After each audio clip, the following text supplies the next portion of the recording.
Hey guys, what's up? So I'm still in my car. I've been in my car since I started this vlog 3 weeks ago. I don't really, when did I? Anyway, um, so I'm here, of course, as usual, waiting in my park, to just walk to work. Got breakfast. I'm gonna eat that in a minute. Before that, I had to go to Walgreens to pick up my insulin. Which is funny because it's like I could have done that yesterday. Yesterday I didn't go to work because I was feeling really sick because of some food I ate. And I didn't go because I figured I'd go today, which is a funny thing for me to do because it's like I know that Walgreens lately, the pharmacy windows closed early morning because there's no one there available. But like instead I was like, nah, I'll be fine. Luckily, I was fine and the window was open and I got my insulin. Hooray. I suppose that's good because it's like, well, at least I can eat breakfast. Yay. Unfortunately, my insurance once again has decided that instead of filling 2 vials, which is what they're supposed to do to last me a month, they only gave me 1 vial. It's fun.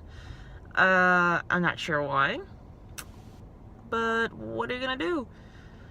You know, and it's funny because people sometimes like to think or say, at least with type 1 diabetics, like, oh, well, at least it's not cancer or HIV. And it's like, I won't discount the seriousness of either diseases, but that doesn't mean type 1 diabetes is less serious, you know? Because at first, when you're diagnosed, you think to yourself, oh, I only have to take insulin every day. And then it's slowly, very slowly, it sets in as you get older, like, oh, I have to take insulin every day. It's a problem. I can't be random. I can't drop everything. I always have to have insulin on me. Then you realize you're in it for the long slog. Because at first it's just insulin, but then no matter how well you take care of yourself, complications start setting in. You know, it can be all sorts of complications. For example, the fact that I was sick yesterday because of my stomach.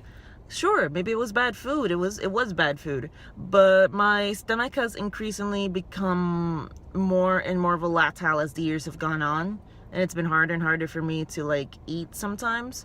Not to the point where I can't eat yet, but you know, it's like I was surprised yesterday because I was thinking to myself, wow, I shouldn't be feeling this bad over maybe some bad instant pasta. This is weird. What are you gonna do? And things like, of course, nerve damage, things like kidney damage, you know, stuff like that. They're slow things that slowly set in over time, and it sucks. Plus, you know, even if we forget about all those complications, it still sucks. I have to take insulin every day. Isn't it kind of fucked that I have to say, wow, oh boy, I can eat today? You know, it's like, who says that? Ah, God. So of course I have 1 vial, and once that runs out and within 2 to 3 weeks, I get to go to Walgreens, get discount Humulin R and hope for the best, because that's not the insulin I take for food, and it's always a bitch to use because it's not my insulin. So like, it's interesting because I've been diagnosed with depression and I take medication for it. And it's been said very often that people with diabetes have increased risk of depression. And I've tried to figure out what exactly do they mean by that. And I've not really found an answer. But at least in my case, sometimes it's because I think to myself, if not for insulin, would I even be alive? The answer is no. I would have died when I was 10. And it's very disheartening, I suppose, to have your life hang on a thread like that. And it's very depressing too, you know, that your insurance says, here, have 1 vial, but it's fine, you'll be fine. It's like, no, I won't be. You know, I'm not asking for insulin well, why would I need more insulin? You know, like, aside the fact that I need it because my body doesn't make any insulin, you know? It's not like, it's weird because it's like I've been on Adderall for ADHD. I also have ADHD, and it's easier to walk into a pharmacy and have my insurance approve Adderall, you know? It's like it's easier to do. And then like for instance, it's a constant battle. Hey, I need some insulin. Oh, but you already reached your limit for insulin in pharmacy. And it's like, what the fuck do you mean by that? You know, it's again, this isn't like some kind of controlled borderline addictive substance. This is insulin. Insulin, ugh, fucking whatever. So it's depressing and it sucks. You can see with my sunglasses that I switch arms because my arm got tired. Anyway, and yeah, sometimes I just don't know what to do. Sometimes I think to myself, would it be better if I just threw my insulin in the garbage and let myself die a slow death within the next 2 months, a month, week? I don't fucking know. Sometimes it does seem like a better idea. But I'm 29, which means I haven't done it yet. Anyway, what else did I want to say? Oh, I suppose small addendum to the theme of my last 3 videos. Someone, an anonymous, a viewer, sent me a message on my Tumblr commenting that perhaps the fact that my boyfriend doesn't want to move in is probably a red flag. And while I understand where that person's coming from, I will respectfully disagree. Partially because I have a few reasons for that. One being the fact that I don't see someone's preference as a red flag. You know, like he gave me a reason for it, and it's like, all right, you know what, fine, I'll respect that. What are you gonna do? Another reason being that I think there's a difference between wanting something and being ready for something, you know? And just because I want to move in with someone doesn't mean I think I'm ready for it. This past decade has kind of squeezed me emotionally for all I'm worth.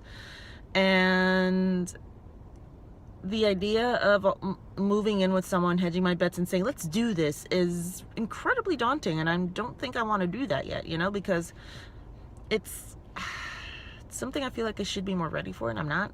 So it's like I want to live with the dude, but I'm not really ready for it. There's this dude walking around nearby, and I feel weird talking to my phone. I'll just pretend I'm in a phone call. So yeah, on one hand, I want that, but on the other hand, I know I'm not ready for it. Like, I don't even know it's a miracle that I even want to be in a relationship in the first place. I'll be perfectly honest with you on that. And the biggest reason being, like, I don't want to give away a lot. I shouldn't give away a lot. But the other person, my boyfriend, the other person, does have also things, I suppose, that we've slowly worked through little by little. So it's like, you know, one step at a time. And also, I don't think not wanting to move in is so much a red flag. I think perhaps begging your boyfriend to get a job to help with expenses and him getting upset at you and breaking up with you because you need help around the apartment is a big red flag. I think moving several thousand miles for a dude and then having them break up with you a month later because you feel like you're just buddies is a big red flag. I feel like a boyfriend saying, hey, let's try an open relationship because reasons is a big red flag. I think a boyfriend that point blank doesn't get a job, doesn't help at all, is basically a what's it called? More of a liability than an actual benefit is a red flag. And I don't know, my boyfriend's none of that, you know? He has a job, he helps, he's emotionally available to me, he's cool, you know? And I think it's fine.